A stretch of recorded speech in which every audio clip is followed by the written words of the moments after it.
You be a king and a legend, boy. That's a big one, huh? It ain't enough to just be a king. And you got the lion in the background, boy. You's a dangerous guy, man. You are put through the fire. The only thing that kept me going was I knew it was going to happen.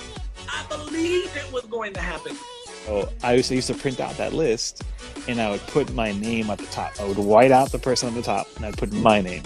And I would print out that list, and I'd keep it in my pocket for the next 4 months. Until one day, the email that I got had my name at the top. All right, everybody, welcome to King Legend Talks. It's your boy, King Legend 757. We got the one and the only Markice Moore in the building. If you don't know this guy, I don't know where you've been. You've been slipping, sleeping. I don't know what you've been up to. But this guy right here, born in New Jersey, moved to Atlanta when he was 16, you know, played in hit movies and TV shows such as ATL, The Walking Dead, Tyler Perry, The Pain, Snowfall, The Oath, and will also play in a brand new TV series, you know, executive produced by the one and only 50 Cent, titled BMF, scheduled to premiere on Stars this Sunday. Give it up for the one and only Markice Moore, everyone. Thank y'all for having me. Most definitely. How you been, man? How you been making it through the Not pandemic? a quiet place for this whole damn city. I feel you. You lit. I see you. I see you. Try the bathroom. Look, I'm about to do the interview in the bathroom. Hey, you gotta do what you gotta do, brother. Okay, can you hear me? Yeah, let's get it. I hear you loud and clear. Much better. It smells like shit in here, but we're gonna get it. We're gonna get it done. Hey, look, man, you gotta do what you gotta do. That's one thing about it. We real over here. Oh my You God, feel how me? long is this gonna take now? we gonna take care of it real quick, all right? So let's go ahead and get right to the top, man. I don't know, this interview has started so many different ways. It's all good though. We're gonna get right to it. How you been making it through the pandemic? Like, you know, how does it shift your mindset? You know, what things have you kind of been doing to stay productive? The pandemic, I would say, the pandemic brought out my hustle for sure. Okay. Because in the beginning, it was very slow, and the industry didn't know what was going to happen. So even the SAG building, I think, was closed for a little while. There weren't any auditions. There weren't any like in-person auditions. Everything had converted over to Zoom calls and Zoom auditions, video auditions. And the big studios didn't have a plan in the beginning. So I had to figure out a way to still get work, you know, during that time frame. And I would say I was successful. I worked with Manny Haley, who's an independent filmmaker. My work with him sustained me through the pandemic. I did the Dutch movie, and we're working on a series now called Legacy with me, Ving Rhames, Lisa Ray, Clifton Powell. He plays my uncle on the show. Okay. And Andre Fuller. It's a good show. But we did all of that during the pandemic. And then I started teaching acting classes. I just got on my hustle, man. I come from New Brunswick. All we know is hustle. You know what I mean? Right. So when I realized that the phone wasn't going to ring, that I had to get out there all over again, I was inspired and motivated to do it. So I don't think the pandemic was a bad thing as far as the business part. I think if you was a hustler, it wasn't a pandemic. It was a bandemic, baby. Right, right. You had to find different ways to get creative with your hustle. That's what the pandemic reminded me of. You know, a lot of people might not know about you, but you know, I consider you one of the biggest trendsetters in reality TV. You know what I'm saying? You're going back on them. Yeah, I'm going all the way back to G's to Gents. You know what I'm saying? Like, that was probably my first reality TV show I've ever watched. I'm People not be trying to act like I wasn't. They try to act like I didn't hit I hit all the reality shit before it was popping. Before niggas was all thinking they was the shit on reality shows. Watch out for Big Soldier now. Now these fucking reality show stars think they real celebrities, don't they? Right, absolutely. You know, shit crazy. You niggas are not real celebrities. Here, you know? Reality TV has shifted a lot, especially after this pandemic, you know what I'm saying? But even before a little bit, you noticed that it became like a little bit less physical. It's more. Oh, yeah, after me, of course, because they wasn't happening. Right. Somebody's gonna get killed. Absolutely. I was scared watching you on G's and Gents, though. I ain't gonna lie. Serious too. Right. I saw you on there. I was like, man, you know, the whole purpose of the show is people to actually last and make it. Jamie Foxx to this day is afraid of me. Wow. To this day, I see him in places, he'd be like, I'm like, relax, dude. Nobody's gonna How, touch you. how does that Acting make too you now. feel? How does that make you feel though? When I was younger, I used to care. I don't give a fuck now because I'm not that same person. Like Right. I don't go into places with the attitude of like, you know, I had a chip on my shoulder when I was young. Hmm. I don't have that chip anymore. Life has been good to me. Acting has been great for me. I can I'm not see. even that same guy anymore. You know, it's Right. fun that people remember it, so I don't ever have to do it again. You know what I mean? People are Absolutely. like, oh, nah, don't fuck with him. He might punch you in your shit. But now I don't have those problems because people know. It's like if I didn't put in that work, Hmm. nobody would respect me in that way. Maybe I would have to punch somebody in their fucking face. But I don't run into Absolutely. those problems anymore. Well, we glad you don't have to punch nobody in the face right now. Okay, Right. we happy about that. So, what made you get into acting? Like, what was that moment Well, where here's you the was thing. like, I was acting first. I did ATL. okay, ATL was before G's to Gents. right, Um, honestly, in the beginning, it was the money. It was the first time I ever got a big check at one time, and I fell in love with it. Now I really love acting. I've changed over the past couple of years. I really love the craft. I love everything about, you know, building a character, developing technique. I'm yeah, in love with being a thespian. More than the fame and all that bullshit. I really like acting. right. I fell in love with it, man. I mean, you're talented at it too. Like, you would have to be blind not to see your talent on that screen. Like, the way you translate what the character is really trying to project, I feel like you get it right every time. Like, Thank you, you man. really got it down to a science, and you execute with perfection. When I see you Thank on the you. screen. Um, Thank you. I appreciate that. Now you had an interview before, and you said that when you become, and I mean, when you take on a character, part of that character becomes you, and even after the role is over, you still keep part of that character. Is Yeah, that still true to you? I had to learn to be careful with that. I'm still learning Right. because, like you just said, most of the roles that I've taken, I've embodied. I study a technique called the Stanislavski method Hmm. that teaches you, you know, how to pretty much incorporate your own feelings and own emotions into these characters. So yeah, eventually, if you do it long enough, you will become like your character. Right. It's funny because like even with the BMF thing, this is probably the closest role to my real life that I've ever played. Oh, And I'm okay, comfortable okay. in it. It's a place where I'm comfortable and I love being on BMF. I know most of the people in real life that live Yeah. that life. Like my man Free Uwe, by the way, man, my boy Uwe.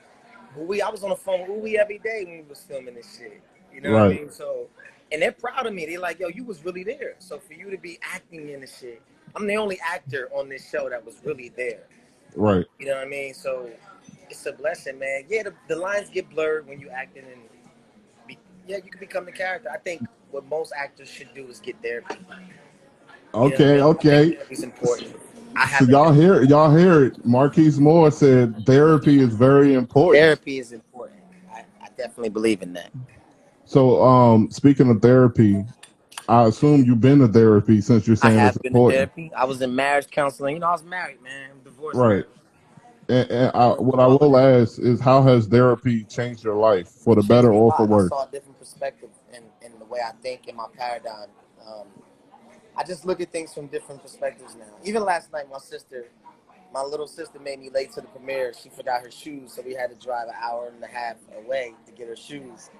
And she Oh was like, I man, just can't believe that this is you. She's like, you ain't spaz out, you ain't flip out, you calm. She was like, I can't wait to tell everybody my brother changed. right? And it took me that moment to realize, like, damn, maybe I did change. Like, I'm not mad. Like, take your You time. We were know, late, so what? You my little sister. You I know? know you're probably at the point of your life where it's comfortable. You're kind of used to being in these type of situations. Does it ever get old to you though? You know, What part? meeting all these dope individuals, man. Like, you've I been don't in really get some starstruck. rooms, I mean, I grew up listening to 50 Cent, so every time right? I see 50, it's always that dynamic of, damn, that's 50 Cent. But other than that, don't nobody really impress me. There's not Okay. really many people that. Who can I say? Shit, I haven't met Denzel yet. That's gonna be impressive as fuck. What lessons have you learned from great minds of people like 50 Cent and Tyler Perry that will stick with you forever? I learned work ethic. learned Right. sobriety from 50 Cent. 50 will literally get a bottle, take a sip, and then empty the bottle out and pour water in it. For real. And the whole time you think he's drinking liquor, but he's sober. So like when I go out now, I'll do that. I pour like some red grenadine in some water and keep getting shots of water. You know what I mean? And then it's just staying focused. I learned from Tyler Perry, work ethic. He never stops working. You know, he's the hardest working man that I know. So for him to be rich, have all the things he wants, and still work harder than the people who don't have shit. Like I got friends that don't even wake up till 3 o'clock in the afternoon. How do you expect to be on their level when they're working at 4 o'clock in the morning? Right. And when I saw that with my own eyes, I remember one time I walked into the gym, 6 o'clock in the morning, Tyler Perry's in there on the damn treadmill. I'm like, this motherfucker don't stop working. But seeing it with my own eyes made me realize, oh, that's what it takes to be great. That's what it takes. Everybody always wonders, you know, how do you get to that level? You work harder than everybody else. You wake up earlier than everybody else. You go to sleep later. That's what it takes. That's very motivating, especially when you see it from somebody you look up to.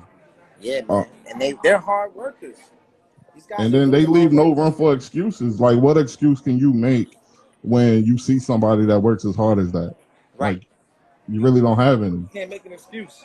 If God blessed you enough to be in the same room as them, you should probably be taking notes and incorporating that in your lifestyle. Absolutely. So what would you say is like your most proud moment or accomplishment so far? My most proud moment was taking my mother on a set of Tyler Perry's The Pains, and Tyler introducing her to the whole cast and crew. She sat right next to him, and he leaned over at the end of the episode that we shot. He said, "I'm proud of you." Coming from him, that meant a lot because he knew all the shit I went through, from going to prison for 3 years to, you know, just all the controversy, all that shit, and just bouncing back from all of that. And him being the first person to give me a chance. So how does it feel to go through so much controversy and still be standing tall? You know what I'm saying? God.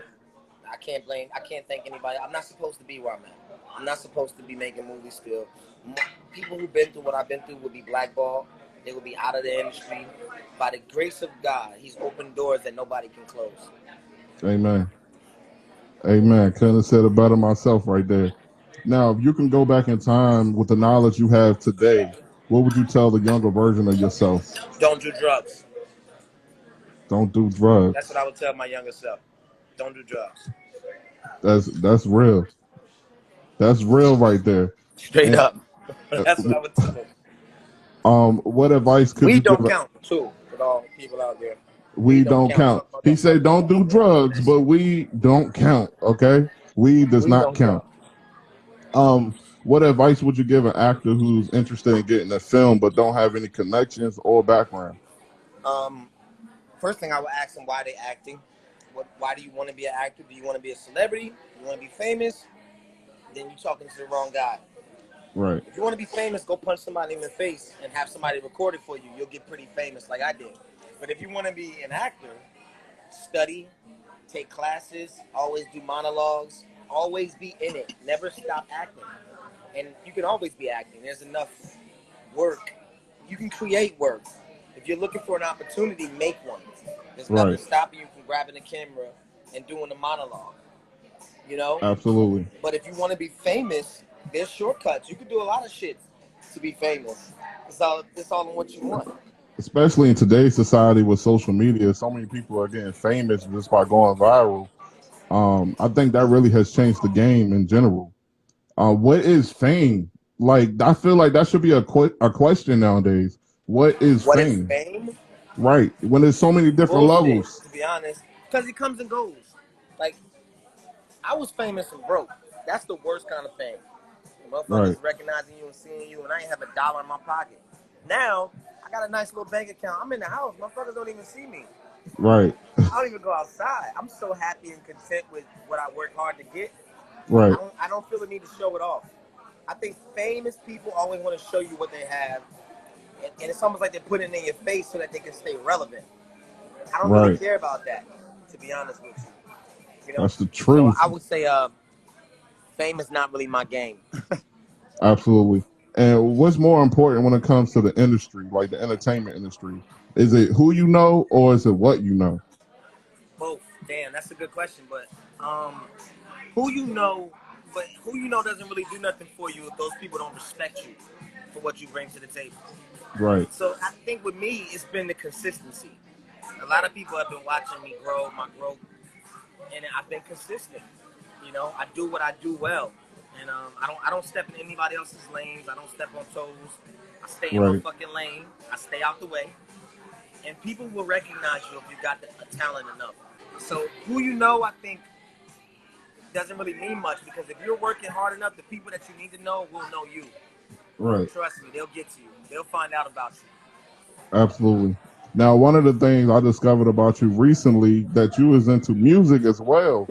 A Okay. lot of people they see you acting, they see you on TV and movies, but to see you in the music, you know, that was fresh to me, right? I So I started said, doing let music. I got signed to Devon Stevens. Shout out Devon. When I was like 17. I've been doing music all my life, bro. But for some reason, acting took off first, and people wouldn't accept the music. But now I'm putting an album out. It's called IMDb. Stands for I'm Dreaming Big. And I'm telling my story. I'm talking about my days when I was dating Sierra, all that shit. I'm telling everything on this album. I'm okay, talking about shit I shouldn't be talking about, but fuck it. You only get one shot to be big time.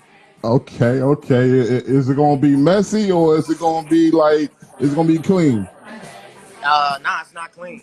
I'm talking my life story on this music.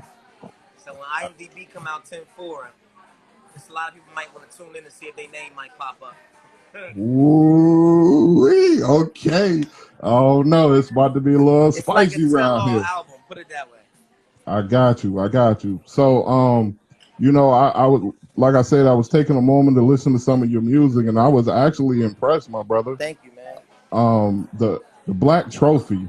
Let's talk Black about that. Trophy. That was Black Trophy's hard. dope. That's a true story. It's about an actress I know that adopted a black kid, and she's white, obviously. So I touched on that. I saw it firsthand, and they're a friend of mine. They're families, but I saw certain things, and I'm like, damn, that's fucked up. And it Right. made me make that song. The Black Trophy is out right now. Y'all should check it out. Now, for the people that haven't heard it, I want to go ahead and let y'all hear a little snippet of it. So I already got permission from my main man right here to play a little bit of Black Trophy for y'all. So I do want y'all to hear it because it's actually fire. Like I'm trying to tell you, I had it on repeat all day. I ain't even capping. It's really fire. So I'm gonna go ahead and play a snippet. Black Play that Trophy. Black Trophy. Here we go. I'm just gonna do what I do, what I do, what I do, what I do. Can we hear it? I'm a man on a mission, like a chef in the kitchen. Ain't got no whip, driven by my ambition. Said I can't ball, call me a midget. I thought I had that switch, but I was just wishing. Fuck, I had to switch up like street lights. I can't get rich off the street life. I do not visit the shade room. Don't tell me shit if they say so. You know I'm triggered to lay shit. Laser do surgical facelift. I went to church, but it ain't stick. I lost my faith when they slipped. Why in the hell am I famous? Feel like an animal caged in. People just walk up and say shit. People just walk up and take pics. Who told these hoes they could hold me? All this gold on me. Come on, man. Yeah, I know, but I feel like a trophy. You could be ballin', but you can't take it with you. Keep ballin'. Good job. Now pole for the pitch. Black trophy. Just ball. Don't talk. Black trophy. That's Black Trophy, y'all. That's Black Trophy. Y'all gotta go tap in, man. That just goes so Thanks fire, for like it's playing that, crazy. man. It's no problem, man. Like I said, I had it on repeat all day. You guys will make sure you go tap in. I believe I was listening in on Spotify. My album IMDb will be out 10-4, October 4th. Absolutely. And so I know you about to, you eating and everything with your family, so I ain't gonna take up too much of your time, but I did want to address the Treasure, elephant y'all in the know room. Treasure. She's a reality TV star actress. Super Okay. famous and shit. Everybody around you super famous. Come on now. Y'all turning from marriage boot camp. Tune into Marriage Boot Camp. When you gonna be on that? October 7th. So that's 3 days after my album drops. October 4th, October 7th on Marriage Boot Camp. It's gonna be lit. Me and my wife be watching Marriage Boot Camp. Him and his wife be watching it. We definitely gonna be tuning in. That's what's up, man. We definitely gonna be tuning in. So I gotta Thank you address for the this interview. I really appreciate this, man. And that billboard is crazy. man. You know I Saw my gotta show face on the love fucking when it's billboard, due. bro. I respect you. I respect Man, you. that you don't know what that did for me. I've never been on a billboard, first of all. That's So why I it's like, do it. all right, I can I get make used to sure I this. take care of people. I make sure I take care of people, man. That's what I like to do. Man, Um, so my next question for you, like I said, I got to address the elephant in the room. We got to for talk sure. about BMF, man. We got to Let's talk talk about BMF. it. So BMF, what can we expect? I mean, you know me. If you watch anything I've been in, when you see me playing a character, just say, "Oh shit." Yeah, if you see me in character, just know, expect that it's gonna be some bullshit. My characters be on some shit. You play a lot of shady characters. We can't deny you play a lot of shady What you say? characters. Okay. I like, for an example, you know, I hate to bring it up at this moment, but Snowfall, you played Ray Ray. He I was play Ray shady. So I Ray. don't know what. He was extremely shady. Yeah, well, I wouldn't say Phil Mel. My character on this show is called Phil Mel. I wouldn't say his character was shady, but he's not a. He's an antagonist for sure. Okay, He's definitely an okay, antagonist. man. You know that it's highly anticipated, man. You know, I'm definitely gonna be tapping in. Now let's talk about legacy, man. We've been talking about fame. Let's talk about legacy. Mm. What do you That's want to what I be? work for, brother. What do you want to be remembered for when people think about you? I want to be remembered as being resilient, somebody who didn't let the worst. I want to speak for the people who feel like they don't deserve to be great, that feel like they've made mistakes in life and that they don't deserve to be great or to be happy or to be accepted or appreciated. I want to show them that that's not true. That you can bounce back from anything as long as you have God and you believe in yourself. And I Right. want to be the example for that. I want people to look at my career and go, he survived through all of that. And That's dope. And what kind of goals do you have set for yourself, man? I know we I got a always. production company, so I'm going in production on one of my projects. My biggest goal, I want to win an Emmy, I want to win an Oscar, and I want to play Elijah Muhammad in a series. Okay, that's super dope. I got paintings of me. That's Yeah, I super want to dope. play Elijah Muhammad on a project. I think that'll be the project that I do where I'll be like, okay, I made it. You know, a lot of people they look at other people's lives, and that's one of the things I like to do on this show is to really shine light on the struggle. Sometimes there's a lot of people they see the end result of your hard work, they don't see the process. Yeah, nobody ever sees the process. Right. In my case, I So guess you got a chance to see the process though a little bit because it's been a long absolutely, ride for me. absolutely. Now let's talk about your role in Tyler Perry, The Pains, man. That was a little unique for you. Ryan Payne. Yeah, my mother even said that was my silliest role.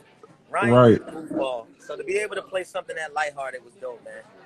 And it showed my range, I think. A lot of people didn't know that all my roles were gangsters. So to play Right. Ryan, it's like, okay, this is a fun kid. He's not a gangster at all. He's the total opposite. That was fun. Absolutely. That was my highest paying job, too. I mean, Shout Tyler out to Perry Tyler was Perry. Ty, Tyler Perry was involved with that. We talk about probably one of the richest people in the world. Yeah. He could have paid me more, though, but still, I love Tyler. Absolutely. So, Shout out to Tyler Perry. if you could work with anybody in a You said if I movie, could work with anybody? who would it be? Denzel Washington. Absolutely. Or Marlon Brando. Is Marlon Brando still alive? I don't know. Denzel Washington, Al Pacino, Marlon Brando. Those are my three. Absolutely. Now, you played in a lot of classics and Ah, classics in the thanks. making. Like, who could have predicted, you know, ATL at the time when it was being shot, that it would be so big I don't think in the nobody thought culture? ATL was gonna be successful. I don't think anybody thought that. We were all just having fun from T. I think the movie T.I. had the most stake in the movie because he kind of put the movie with his album. Right. So that one album that T.I. put out, I think he he was more expecting it to be big. For me, I was just happy to be in a movie. I didn't know. I wonder if you guys Absolutely. knew this, that ATL is actually Will Smith's movie. It's Overbrook Entertainment. Interesting. A lot of people didn't know that, huh? He was like, what is it? Will What you call Smith produced the? ATL. Was he like the silent investor or something? Like Well, he was a part of it, but I didn't no, hear. he was the executive producer. That was Overbrook Entertainment Film. It might have been one of the first too. That's amazing. Word. So how important is it to have more than one stream of income, man, when you're an actor? I think the pandemic has taught a lot of things. Oh, I'm hustling. I got acting classes. I fix credit. What else do I do? Shit, it's so much that I do. I got my hands in a lot of stuff, man. My friend Wow. just bought a house chicken, which I invested in. First house chicken in Las Vegas. You know, the famous house chicken from Chicago. So, you know, we entrepreneurs now, man. He Like, I got dudes working. that was hustlers that now legit, Right. you know, Man. restaurant owners. So we doing our thing. Now let's talk about friends, man. Like I don't have part of friends. your he said he ain't got friends, y'all. I don't. No I really friends. don't. What'd you say? I said no friends.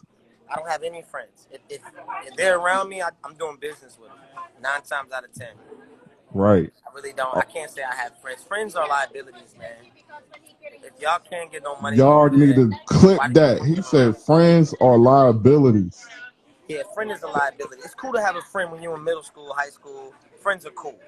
You don't Right. need no fucking friend as a damn adult. I mean, you don't need that.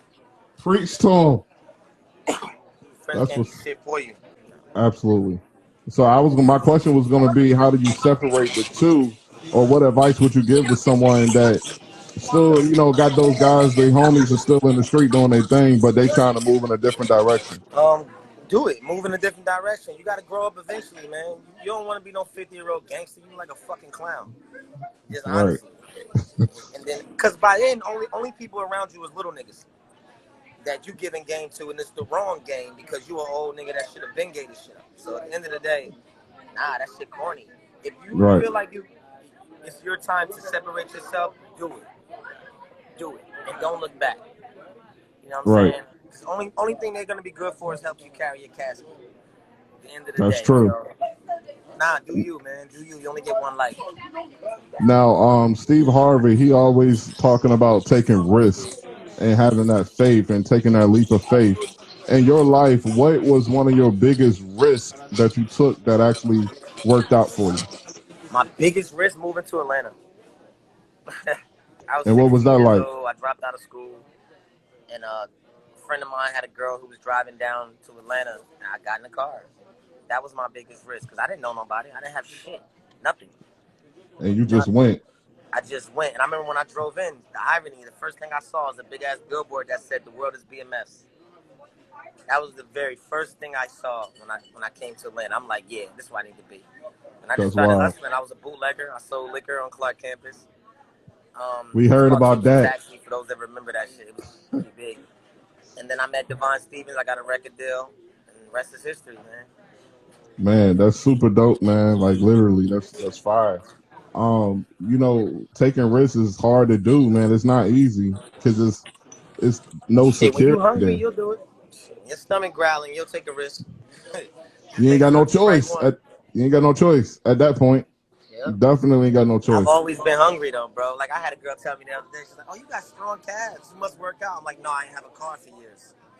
I Right. walked everywhere and didn't have no Absolutely. shame about it. You know, So what sounds kind of stuff? good." What kind of stuff you like to do for fun, man, in your free time, just to kind of like, What do I like to do for enjoy fun? life? What I like to do for fun? I like to have parties, but really in my house. So I just have like a lot of dancers and shit. They'll come by and we'll have parties at my house. We'll get the stripper pole and all of that shit. I like strippers. Strippers are fun. He said strippers are fun. Absolutely, man. Who you listening to nowadays? Um, Shit, I'm listening to AZ new album. I'm listening to Nas new album. I don't really fuck with none of these new niggas. They're weird to me. All these young rappers, they're fucking strange. I like Gunna though. I did a movie with Gunna. Gunna is cool, yo. I think Gunna's Yeah, cool. Who am I really Gunna listening working to? too, man. I'm He listening to working. Jay Stone. He out of LA. That was Nipsey's artist. Right. That's it. The rest of these niggas ain't really it's not Now, for me, man. now you know what my follow-up question going to be, right? What? Are you listening to Drake or Kanye No, his new album album? was trash. I'm not a Drake Somebody fan, said it. bro. You're That shit not a was Drake garbage. fan. I listened to Kanye's album. I thought it was better than Drake's album, but don't get me involved in that. like I said, Drake I ain't gonna, sensitive, and I had to ask I don't you. feel like punching Drake in his fucking face. We ain't gonna do that. We ain't gonna do that. We ain't gonna do Shout out to that. Drizzy, man, but I'm not a fan of this album now. Absolutely. So, moving forward, man, you know what I I'm gotta saying? get off of here, man. You about to get me in trouble, And man. I believe you. Look, this is what happens when you want to stay on here. You know what I'm saying? I got you. I'm out. Hey, look, y'all, this is Markice Moore. Tell them about the album one more time. Thank you, guys. Follow me. Make sure you check out my album coming out on 10/4. Pool Boy's album is out now called Sons of the Mac. I appreciate this interview, man. Thanks a lot. Most definitely. Much love and thank you for coming through.